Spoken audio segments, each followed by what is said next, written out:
subscribe this channel.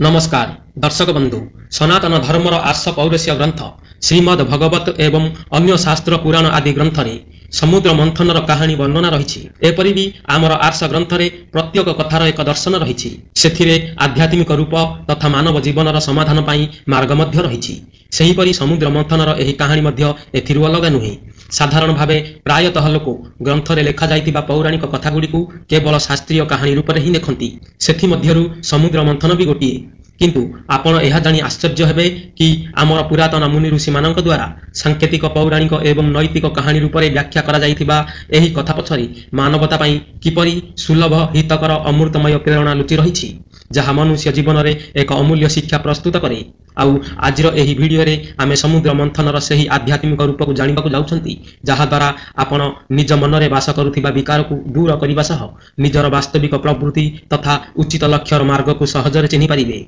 एवं मन में अमृतमय सद्भावना भरी पारिबे कदाचित आपण एहार अर्थ को पूर्वरु केबे सुनिथिबे जदि आपण आम चैनल र जने सदस्य अछंती तेबे निश्चित भाव में आपण एक आध्यात्मिक प्रेमी अटंती तेणु एही वीडियोटी को ध्यान रे शेष पर्यंत निश्चय देखंतु तेबे चलंतु जानिबा समुद्र मंथनर आध्यात्मिक अर्थ कौन दर्शक बंधु संक्षेप रे कहानीटी होउछि थरे देवता एवं दानवंक मध्य एक भयंकर युद्ध हला जेउथिरे देवता माने खराब भाव में परास्त हेले एवं सेमानंकर राज्य और वैभव हराइबा परे निराश रे बुलिबाकु लागिले एही बड़ विपदरु मुक्ति पाइबा पई से श्री हरि विष्णु निकट को गले देवता माने सेमानंकर दुखद कहानी प्रभु विष्णु को जणाइले एवं एहाकु दूर करिवार समाधान मागिले भगवान विष्णु उत्तर देले जे वर्तमान आपण माने असुरंक सहित संधि करी समुद्र मंथन कर समुद्र मंथनरु अनेक रत्न उत्पन्न हेबो सेही रत्न मध्यरु गोटिए अमृत हेबो एहा परे समुद्रर मंथन आरंभ हला एवं सेथिरु गोटे गोटे करी 14टी रत्न उत्पन्न हला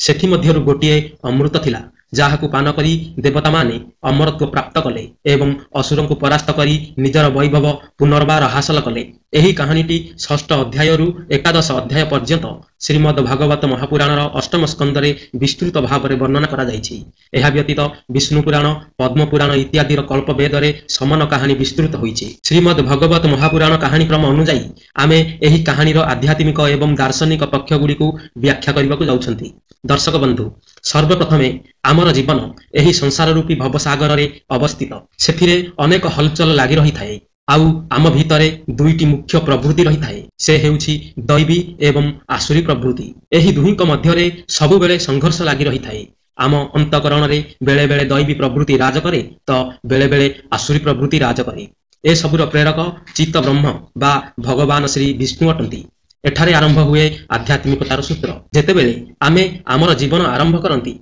एही संसद आमको प्रत्यक्ष भाव में दृश्यमान हुए एथिरे आमर स्थिरता एवं अस्तित्व खोजिबा पई आमे समुद्र मंथन करंती किंतु प्रश्न उठुछि जे केबे उत्तर हेउछि किशोर वयस सेही काल होई थाए जाहाकू मनोवैज्ञानिक भाषा रे बन्यार अवस्था कुहा जाए एही समय अवधि रे आमर अंतकरण रे सेही दुई शक्तिक संघर्ष चरम सीमा रे होई थाए जदि अंतकरणर सिंहासन उपरे सात्विक बा दैवी शक्तिर आधिपत्य हुए तो आम जीवन लोक मंगलर मार्ग रे अग्रसर हुए आउ जदि तामसिक बा आसुरी शक्ति नियंत्रण करे तो लोक त्रासक बा लोक पीड़न मार्ग रे गतिमान होई थाए भागवतकार एहाकु ही दुई प्रमुख शक्ति रूपे मानिछंती जहा आमर अंतर्मन अंतर हृदय रे वास करि थाए एही दुईटी प्रवृत्ति मध्यरे नित्य निरंतर संघर्ष जारी रही थाए लोक मंगलर प्रणेता दैवी व्यक्तित्व अधिकांश समय रे जीवन युद्ध रे परास्त होई थाए अभ्यास रे मध्य यह दृश्यमान हेउछि जे वर्तमान समय रे केवल आसुरी प्रकृतिर लोक माने ही शासन करंती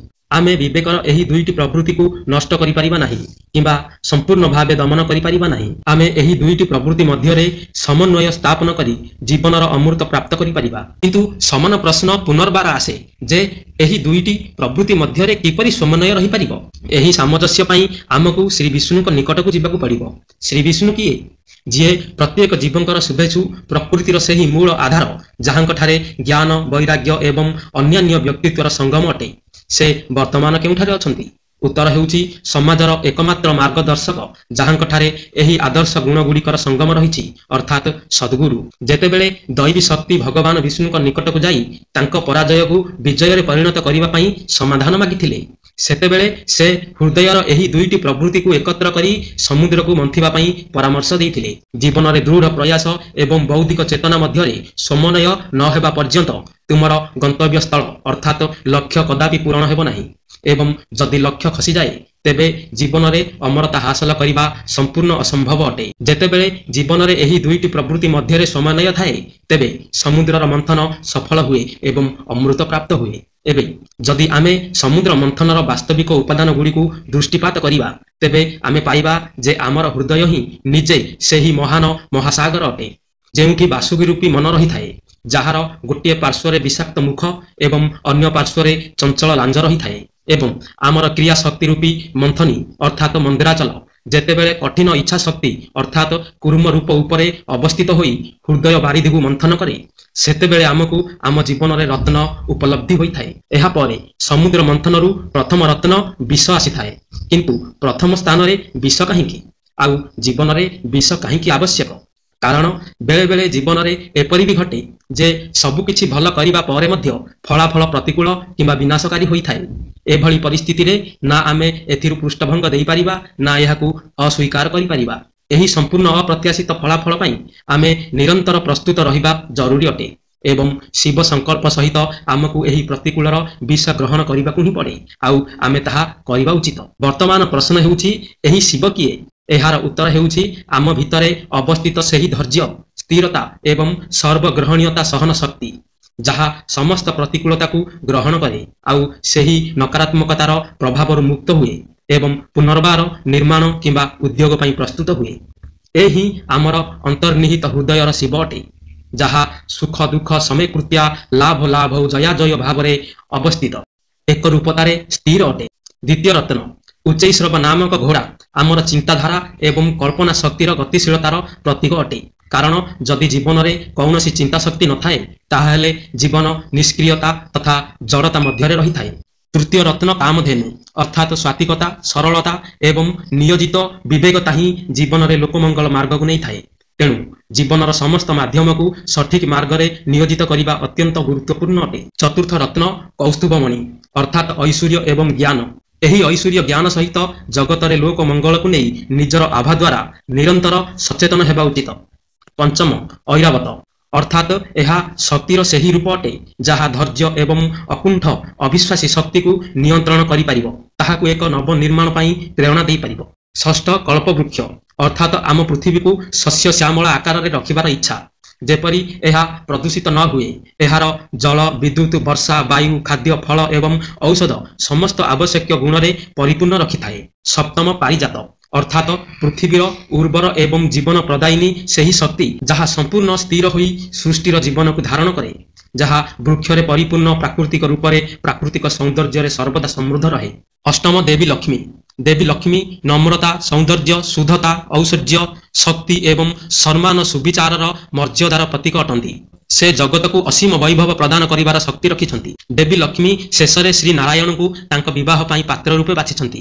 ଏହାର ଅର୍ଥ ହେଉଛି ଯେ ମନୁଷ୍ୟର ଐଶ୍ୱର୍ଯ୍ୟ ତାହାର ଦିବ୍ୟ ତଥା ଆଦର୍ଶ ଗୁଣ ଭାବରେ ପ୍ରତିଷ୍ଠା ହୋଇପାରିବ। ନବମ ରମ୍ଭା ଅର୍ଥାତ୍ ଜୀବନ ନିରସ ନ ହେବା ଉଚିତ। ଏହା ସତ୍ୟ, ଶିବ ଏବଂ ସୁନ୍ଦରରେ ପ୍ରତିଷ୍ଠା ରହିବା ଉଚିତ।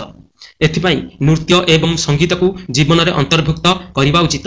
ଜୀବନର ଆନନ୍ଦ ପାଇଁ ସୌନ୍ଦର୍ଯ୍ୟ ସହିତ ନୟନାଭିରାମ ନୃତ୍ୟ ଆବଶ୍ୟକ ଅଟେ। ଦଶମ ବାରୁଣୀ ଅର୍ଥାତ୍ ଜୀବନର ଆମୋଦ ପ୍ରମୋଦରେ ଜୀବନର ଦୁଃଖ ବିସ୍ମରଣ କରି ନବଜୀବନର ଉତ୍କର୍ଷ ନିଜ ରୂପ ନେଇପାରେ। ଏକାଦଶ ଶଙ୍ଖ। ଶଙ୍ଖ ସତ୍ୟର ସର୍ବଦଳୀୟ ଧ୍ୱନି ଅଟେ ଅର୍ଥାତ୍ ମାନବିକତାର ବିଜୟର ସ୍ୱର, ଅସତ୍ୟ ଉପରେ ସତ୍ୟର ବିଜୟର ସ୍ୱର, ଅନୈତିକ ଆଚରଣ ଉପରେ ନୈତିକତାର ବିଜୟର ସ୍ୱର। ଦ୍ୱାଦଶ ଚନ୍ଦ୍ର ଅର୍ଥାତ୍ ଯାହା ଜୀବନକୁ ଶକ୍ତି ଯୋଗାଏ ଏବଂ ସମସ୍ତ ଖାଦ୍ୟ ବୃକ୍ଷାଦି ଔଷଧରେ ଆମ ପାଇଁ ଜୀବନର ଶକ୍ତିର ରକ୍ଷା କରେ।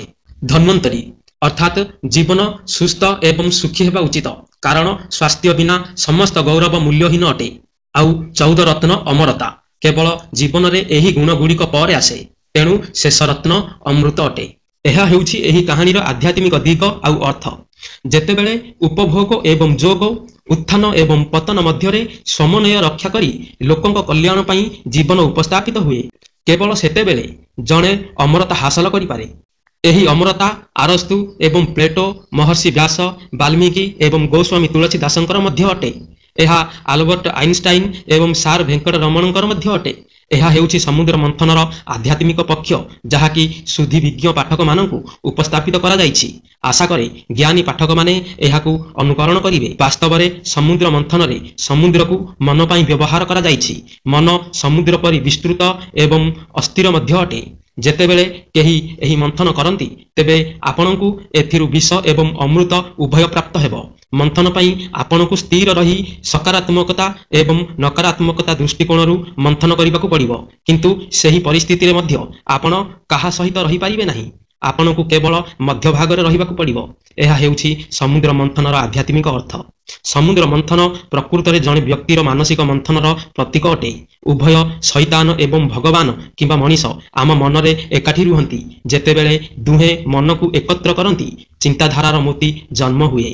ଆଶା କରୁଛୁ ଏହି ଭିଡ଼ିଓଟି ଆପଣମାନଙ୍କୁ କିଛି ଶିକ୍ଷା ପ୍ରଦାନ କରିଥିବ। ତେଣୁ ଭିଡ଼ିଓଟିକୁ ଲାଇକ୍ ସେୟାର କରନ୍ତୁ। ଆଉ ଏହିପରି ରୋଚକ ତଥ୍ୟ ଜାଣିବା ପାଇଁ ଆମ ଚ୍ୟାନେଲକୁ ସବସ୍କ୍ରାଇବ୍ କରନ୍ତୁ। ନମସ୍କାର।